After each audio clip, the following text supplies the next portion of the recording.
పరీక్షకు హాజరైంది. ఈ ఘటన నంద్యాల జిల్లా ఆళ్లగడ్డలో జరిగింది.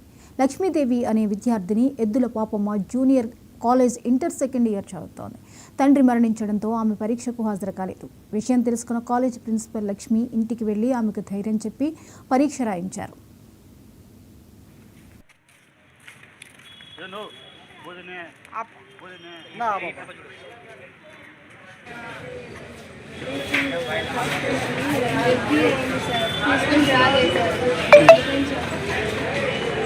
ఎంతమంది పిల్లలమ్మా డాడీకి?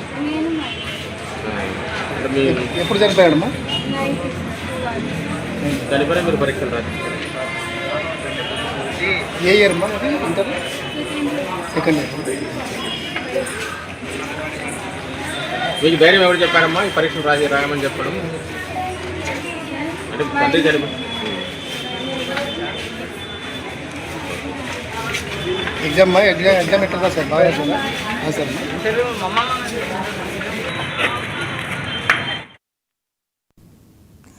ప్రిన్సిపల్ మల్లేశ్వరరెడ్డి మాట్లాడుతూ లక్ష్మీదేవి తండ్రి మరణించాడని తెలిసి అక్కడికి వెళ్లానని చెప్పారు. ఆమె భవిష్యత్తు కోసం పరీక్ష రాయాలని ధైర్యం చెప్పి పరీక్షకు తీసుకువెళ్లానన్నారు.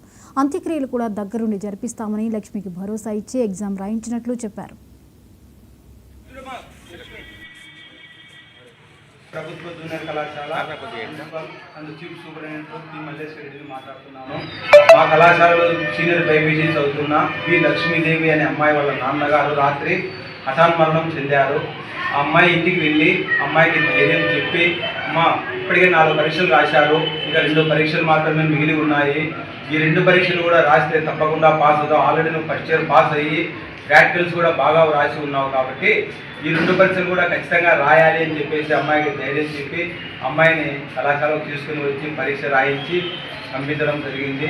ఇంకొక పరీక్ష మాత్రమే మిగిలి ఉంది, ఆ పరీక్ష కూడా బాగా రాయాలి అని చెప్పేసి అమ్మాయికి ధైర్యాన్ని చెప్పి ఇంటికి పంపించడం జరిగింది అని చెప్పేసి మీ అందరికీ నేను తెలియజేస్తున్నాను. అమ్మాయి పేరు ఏం పేరు సార్? P Lakshmidevi sir. ఏ ఊరు ఆమెది? మన ఆళ్లగడ్డ తాలూకా, ఆళ్లగడ్డ టౌనే సార్. చెప్పులు కుట్టుకుంటాడు వాళ్ళ ఫాదరు. ఓకే. ఇక్కడ కంటి ఆసుపత్రి ఉంది కదా, కృష్ణమూర్తి కంటి ఆసుపత్రికి ఎదురుగా చెప్పులు కుట్టుకుంటూ ఉంటాడు. అక్కడనే ఆయన అనారోగ్యంతో చనిపోయారు రాత్రి.